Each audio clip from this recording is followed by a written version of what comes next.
వాక్యం చెప్పేటప్పుడు కూడా కొంతమందికి నచ్చదు. అలా అని చెప్పి అమ్మో నేను చెప్తుంటే ఆమె నచ్చట్లా, నేను చెప్తుంటే ఈమె నచ్చట్లా, నేను చెప్తుంటే అవతల నచ్చట్లా, అసలు నేను చెప్తుంటే ఎవరికి అర్థం కావట్లా అని చెప్పి దైవజనులు గనక మనుషుల మాట ప్రకారంగా ఆలోచన చేసి దేవుని పని కనుక నిర్లక్ష్యం పెడితే వాళ్ళు సమర్పించుకున్న వాళ్ళ ఒక విషయం చెప్పిన యథార్థవాది లోక విరోధి. నిజం ఉన్నట్టు చెప్తే ఎవరికి నచ్చదు, తప్పు ఎత్తి చూపిస్తే ఎవరికి నచ్చదు. అదే జోకులు ఉన్నాయి, ఉదయం వేసిన తర్వాత ఏం చెప్తారు సార్, మళ్ళీ చెప్తారా రాత్రి, మళ్ళీ చెప్తారా ఉదయం, మళ్ళీ చెప్తారా అయ్యారు అసలు అమ్మ మళ్ళీ నవ్వించే కడుపు ఉబ్బిపోయి ఏం ఉబ్బిపోయింది అది గ్యాస్ ట్యాబ్లెట్ వేసుకున్నా అంటే ఏంటి? మనుషులకు ఏం కావాలి? మెప్పు కావాలి. దేవుని యొక్క వాక్యం ఎలా ఉండాలి తెలుసా? గుండెను గుచ్చుకోవాలి. ఎలా గుచ్చుకోవాలి? అలా కనుక దేవుడు చెప్తే అమ్మో ఈ మాట నాకు వద్దు, ఈ ప్రసంగం నాకు వద్దు అని ఏంటి ప్రశ్న? అంత విమర్శించినట్టు చెప్తున్నాడు. అసలు వాక్యం అంటేనే విమర్శ.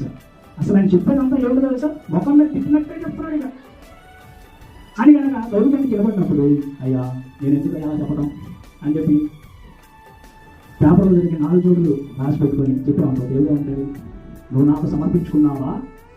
నీవు నాకు సమర్పించుకుంటే కనుక నీవు మనుష్యుల యొక్క మాట కాక నా మాటను విని ఏం చెప్పాలి? నోవాహు 120 సంవత్సరాలు ఏం బోధించాడు? రండి రక్షణ పొందండి, ఈ వాడలో ప్రవేశించండి అని. ఆ చుట్టుపక్కల ఉన్నటువంటి ఏమనుకుంటారు? ఏంట్రా ఈ ఉదయం వేసిన కానీ ఇదే బోర ఊపుతూనే ఉన్నాడు. ఏ బోర? రండి ప్రవేశించండి, రక్షణ పొందండి, నేడే రక్షణ విధానం బోధిస్తున్నారు. అది కాకుండా నేను ఏ సినిమా చూసినా చెప్పుకుంటే బాగుందిగా.